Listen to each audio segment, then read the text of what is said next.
The subscriber number is currently recording a podcast. Please try again later. Hi guys, and welcome to 20 something. This is my official second episode. I thought it was your third. I had like a pilot episode, which Oh. didn't really count as an episode. The experiments, I get you. I get you just to get an overview, and now I'm kind of getting the hang of it. That's good. Yeah, and I'm good. joined by one of my best friends, Marco, Woo! which I've known almost as long as I've known Caitlin. Yes, yeah. Basically the same. Yeah, from church days, from the gravity days, Yes. good old days. Yes. Yeah. If I'm gonna put a picture up. Oh, okay, It's yeah. bad. It is, It's it's really, quite bad. really bad. Exactly. But we grew up together, and that's the fun part about it. Yeah, and now we're like running and joining cells together, Yeah. pursuing Jesus. We love Yeah. it. We love it. I think I was talking to Caitlin about it, I think, or to someone, just how cool it is to see everyone's phases. Like everything Yeah. we've been through together, like because we've known each other. Like you're probably a friend that I've known the longest. Yeah. Like since we've been like in primary school, and now we're here. We're all studying. We're out of school, doing all the things. And getting old. But it's so cool to It like is, yeah. journey with each other and like see what everyone's been through. Yeah, and it's definitely like it's a privilege to see that, because you, like with friends, you know, they come and go throughout your life. Right. So it's like, it's a privilege to actually see somebody that's been beside you like Yeah. the whole time. Yeah. And you get to see them grow. Yeah. And you get to be with them in the valleys and in the heights, you know, Yeah. and it's No, like a real privilege to see One of that. my favorite. I get very emotional when I think about our little friend group. I'm like, wow, Yeah. we've really Yeah. been through it all. But yeah, if you're not true. watching the video version of this, we're currently at my pool. Yeah, And it's we're freezing. not gonna say how cold it is. It's freezing. It's very bad, but it kind of feels like a cold plunge right now. Yeah, it's kind of whatever. therapeutic. It's refreshing. It's getting my Yes. mind thinking about everything. Like heaters and Yeah, how much I need blankets. to put slippers on after this. I mean, we're doing it for the vibes. Exactly. The more exactly. locations, the better. I'm gonna try to do that as much. I mean, as possible. at least where we are living is hot enough to Yeah. justify this. Yeah, I was talking to Caitlin about it as well. I mean, it's almost end of May. Yeah. And it is summer. I wouldn't Yeah. say it's like screeching. Well, look, hot, I mean, it's getting cold in the mornings. Like, Yeah. don't get yeah. us wrong. It's Oh, yeah. it's cold. but it's like 4 seasons in one day. It really is. Yeah. It's yeah, For sure. sucks. But yeah, today we're gonna talk about people pleasing. Yeah. Oof, and that is a difficult topic. It is indeed. Because like, I think when people first think about people pleasing, they have a negative connotation to Yeah. it. But I think, I always think there should be a balance in life with everything Yeah. and every kind of concept. And I think with people pleasing, it's the same. You know, you Yeah. can either use it to benefit you and grow yourself as a person, Yeah. or it can really destroy you Yeah. if you like really, how do I say, like overuse it in a Yeah, way. for sure. I feel like some people are much more, like, tend to be more people pleasing than other people. Yeah, for sure.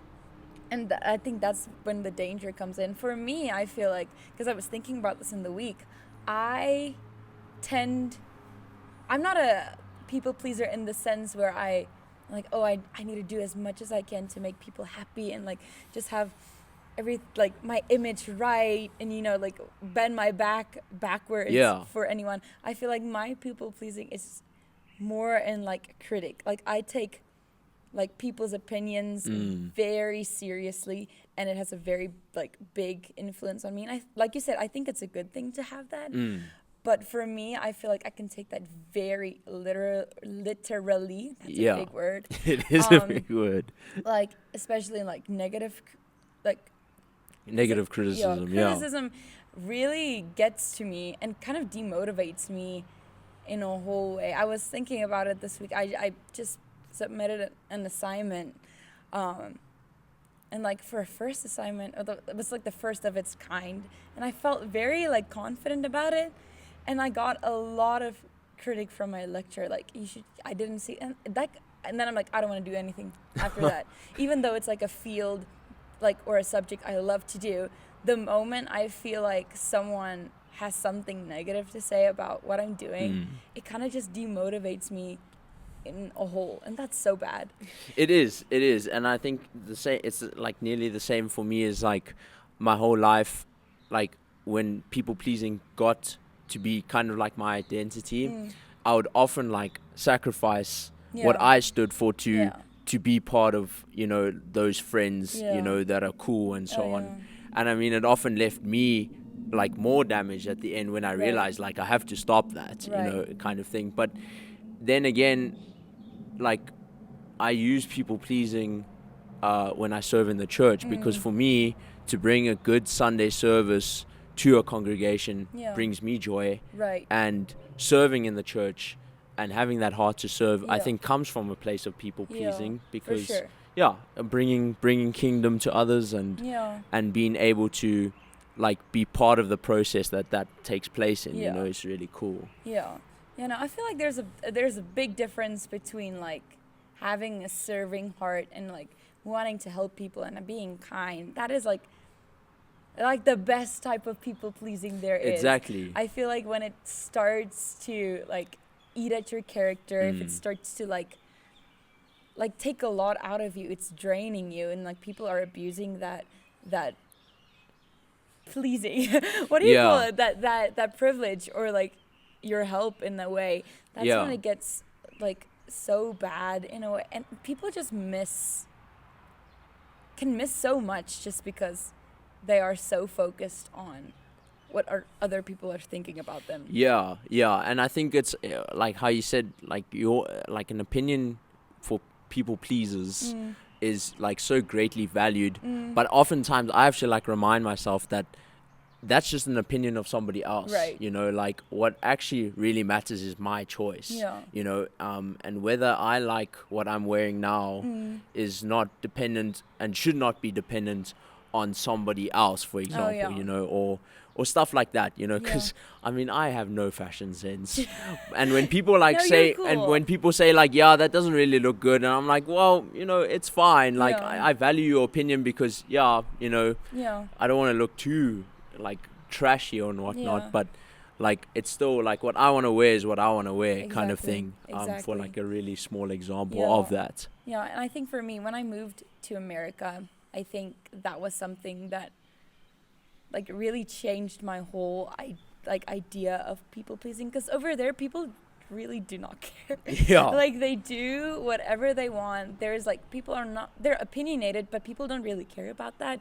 So I felt very confident in who I was living there. I felt like I could just be myself, and just like kind of have confidence in who I wanted to be, where I feel like, especially in high school, there's so many cliques and so many opinions that it can completely change a person and like mold you into something that you're definitely not.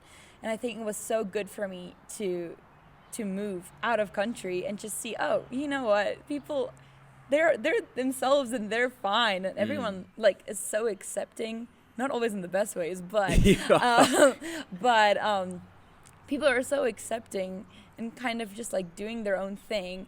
It kind of gave me like the confidence to just like come back home and just be who I wanted to be, despite what other people think. Like I'm a very like public person in a way that I want to do things like make a podcast or make videos, or, you know, sometimes people can see that as very embarrassing, and I feel like at a point I was very embarrassed to try things out like that, because the opinion was, oh, that's so cringe, you're trying to be something that you're not, or like everybody else is doing that, you know, or like, you know, you've got no future going for you. Exactly, that's the thing. And I just, when I got home, I kind of like, I was so like strong in my identity in a way that it didn't matter, and I get to do so many fun things that I actually wanted to do. I get to do photo shoots, I get to make videos, I get to do a podcast and not feel like it's a scary thing or afraid that I'm gonna be judged, because I just kind of got very confident in who I am. And that's amazing to see happen, you know, like obviously I saw you leave kind of a different Annine, Yeah. and she came back with blonde hair and these I was a like brunette, but I don't want to put a picture of that. you have to. I was all the colors. I colored my hair black. I colored my hair red. I colored my hair like I'm a natural brunette. Yes. But I went through all the phases. But yeah, I like the blonde. But yeah, I think oftentimes people need to like go away in a sense, and I put that in quotation marks, Yeah. to come back and find themselves. And I mean, I think for me that was also like when I took a gap year Yeah. from my high school and not go straight into university. I Yeah. think that helped me a lot in Yeah. finding who I was, what I Yeah. was going to become. Yeah. And yeah, I think that's like really what I've learned in my gap year, which is now 2 years ago. Yeah. I've still drawn from those lessons, and I've still like put them into practice today. And Right. I think I'm thankful that I worked as an intern at my church, and for that process to take place in such a how can I say, like such a loving environment. Yes. You know, working in a church, you might say is like, oh yeah, it's like the most common job you can do, Yeah. like after school and whatnot. But like it's really just like that community at that time was just what I needed, you Yeah. know, and it helped me get through all the difficulties that I faced in that Yeah. time. And kind Yeah. of is really part of my foundational me Yeah. kind of thing, and shaped me for who I was. Yeah. While you were saying about gap years, I feel like for anyone that feels unsure about their future or who they are, I feel like that's the best thing you can do for yourself. Yeah. People are always like, "Oh, don't do that. You're gonna get lazy. You're gonna start working and then you don't want to study." I mean, we're both studying right now. Yeah, exactly. We're fine. Yeah. But I feel like that we needed that in order to learn who we are, because Yeah. like we kind of grow up in high school. You grow up with like hundreds of other people your age, and you're trying to figure out who you are as an individual with like hundreds of other people around you, and they all have opinions. And it's so difficult to figure out who you are in that environment. I think It is because you care at that stage in your life. You care about what others think about you, and you care what others will think about you in the Yeah. next years, and kind of you want to form this like cool looking identity Yeah. among them, you know. Yeah. But it's funny that you were mentioning about like gap years and stuff, because like I actually wasn't planning. I initially planned for a gap year, but then I changed my mind Yeah. and applied for dentistry. No, you didn't. I did, I promise you. You applied for dentistry? I did. And it's funny that this is the topic that we're talking about people pleasing, because my mother came to me the one day and she's like, our dentist said that if you pursue dentistry, you can have his practice. And I was No, like, you know what? That's a free job. That's sorted. I'm going to go You're into dentistry kidding. without even considering any type of research. Yeah. And yeah, I think that was like a prime example of people pleasing for me, is like I immediately dropped all my plans and everything I was planning to do in a gap year just to fulfill what might be a secure job for me. Right.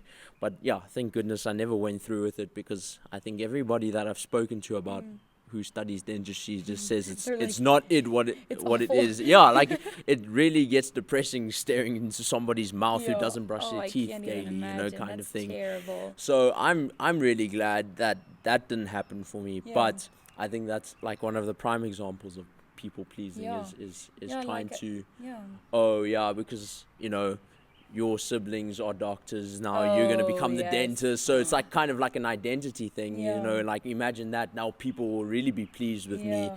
kind of thing. Yeah.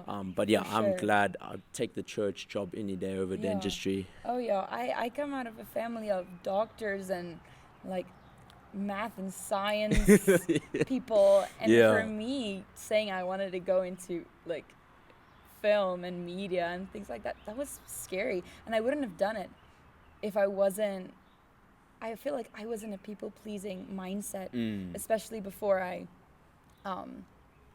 went overseas. It was like the things I applied for. Marco, I applied for, what do you call it, the people that like check your ears? Audiology or something like that. I applied for that. I applied for There was so many things. I wanted to like be a play therapist, like so many things just to like fit the norm of whatever I thought other people wanted me to do. Like kind of like that's a stable job kind of thing. But in the back of my head, like what I'm doing right now was always what I wanted to do. But like I said, people pleasing can steal so much of who you're supposed to be. And now, like, I'm so excited for the future. It is scary. It is uncertain. But at least I'm, like, doing something that, like, is connected to my identity and and it's something I love. And it just makes me confident. Yeah, and I mean, like, it's exciting to see you. Like, I definitely see you in your element, doing these things. And you're definitely passionate about it. And I think that's one of the, like, best signs to tell if somebody's like in the right space is if they're passionate about it and like love what they're doing, and for them it's effortless, you know, like how you say your one module you enjoy a lot, and with the negative criticism kind of hits home a bit. But I think it's a really good sign that you're definitely in the right like place and where you're most creative kind of thing. I haven't really found that with engineering yet, because it's like your first 2 years are like so broad in terms of what your specific engineering is. So like you just do like modules that everybody else is doing in engineering, so it's not really specific yet. So right now I'm in a space of like, figuring it out. Am I in the right space? And I think I'm just gonna continue until I find that. But for sure, like I think, like I said, it's just a good sign when somebody is passionate and loves what they're doing and can't stop talking about it, and I love it, wants to reach for the sky, you know. Yes sir, I love it. People who start podcasts, you know. For sure, in their backyard. It works. It does work. But thank you so much for joining me today. Thank you for having me. And thank you for watching and listening. And stick for the next episode next week, where I'll be joined with another friend in another random location. Oh, that's cool.